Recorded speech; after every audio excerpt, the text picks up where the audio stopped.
Sur Europe 1, Mathieu Noël. Vous écoutez toujours Europe 1, rien ne s'oppose à midi, continue avec Ève Roger, Eva Rock, Axel May. Il est midi 23, l'heure où je m'éclipse devant le talent de mon camarade Guy Carlier. Guy qui aujourd'hui va nous parler d'un retour, ou plutôt d'un éternel retour, car je pense qu'à 100 ans, les Rolling Stones joueront toujours. Certes, ils auront pris un petit coup de vieux. Oui, bon. Mais ils seront toujours là. En attendant, à seulement 70 ans et des poussières, les Rolling Stones reviennent en France ce soir. Je vous remercie de saccager ma passion. Permettez-moi, Mathieu, de commencer cette chronique par une annonce personnelle. Je revends 2 places pour le concert des Rolling Stones ce soir à Nanterre. Pourtant, je me faisais une joie d'assister à cette représentation, car depuis les Copains Meuniers, je vous expliquerai un jour ce que c'est que les Copains Meuniers. Oui. C'était mon premier concert des Stones en France. Je n'ai jamais raté un seul de leurs passages. Mais ce soir, je n'irai pas à cause de Georgette Plana. Je vous explique. Oui. Ce matin, je me suis levé avec dans la tête une de ces chansons La Con dont je vous ai déjà parlé. Et aujourd'hui, c'était Rikita, jolie fleur de Java, immortalisée par Georgette Plana. Je m'interrogeais longuement sur les raisons psychanalytiques de la présence de cette chanson dans ma boîte crânienne au réveil, jusqu'au moment où, tandis que je me grattais négligemment la fesse gauche d'une main, tandis que de l'autre je guidais mon sexe turgescent vers le centre de la cuvette, mon introspection fut brutalement interrompue par la voix délicieuse de mon épouse venant de la chambre et me demandant « Surtout fais attention parce que je te signale qu'hier t'as encore pissé à côté ». Je laisse aux exégètes de l'amour le soin de s'interroger sur l'état d'une relation passionnelle quand elle en est au stade où la femme ne voit plus dans le sexe de son compagnon qu'un morceau de chair qui pisse à côté de la cuvette et non plus ce merveilleux passeur de plaisir qui lui faisait dire il n'y a pas si longtemps encore, oui c'est bon mais ma parole vous êtes plusieurs. Alors revenons à Georgette Plana. Elle était l'icône d'une émission dont je me suis beaucoup moqué qui s'appelait La chance aux chansons, présentée par le regretté Pascal Sevran.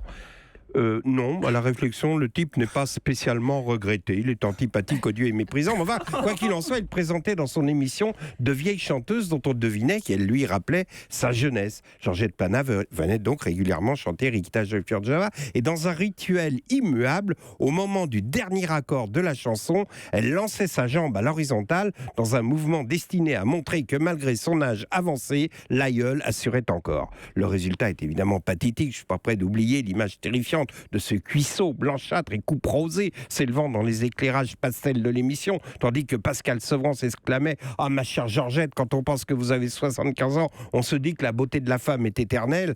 Bon, c'est là qu'on voyait qu'il était sympathisant mais pas membre actif. Hein. Après la réflexion urinaire de ma femme, une certaine tension s'était installée dans mon foyer. Ce matin, je pris donc mon petit déjeuner devant la télé. Une chaîne d'infos en continu annonçait ce concert des Stones ce soir à Nanterre, auquel je me faisais une joie d'assister, et montrait des images de leur tournée européenne sur lesquelles on voyait Mick Jagger arpenter la scène. Il y avait des plans de coupe sur le public déchaîné, notamment une vieille dame aux cheveux bleus, genre Mamie va à la messe, qui connaissait les paroles par cœur. J'ai dit à mon épouse, t'as vu la vieille, c'est dingue, elle connaît les chansons. Elle m'a répondu, mais elle n'est pas si vieille que ça, elle a ton âge. J'ai ressenti comme un début de malaise vagal, et quand à la fin du reportage, le journaliste a conclu, eh bien à 75 ans c'est pas mal Mick Jagger, j'ai pensé que ce soir à Nanterre, ça allait être la chance aux chansons. Et j'ai pas envie de reprendre Jumping Jack Flash à côté d'une vieille aux cheveux bleus. Je n'ai pas envie de voir Jagger chanter Honky Tonk Woman en pensant à son pilulier. Non, parce que c'est statistique. Les mecs à 75 ans, ils ont des maladies de vieux, des problèmes de prostate, des polypes du côlon, de l'hypertension, des hémorroïdes, et même, même au moment précis où j'ai imaginé Mick Jagger arpentant la scène avec une couche confiance sous son jean, je me suis dit, je n'irai plus jamais voir les Rolling Stones. Je suis devenu une mamie aux cheveux bleus. Ah non, ta gueule. Merci beaucoup Guy Carliard. Les Rolling Stones. C'est tellement bon que je crois qu'on préfère entendre les Rolling Stones à l'accordéon que Calogero à la guitare.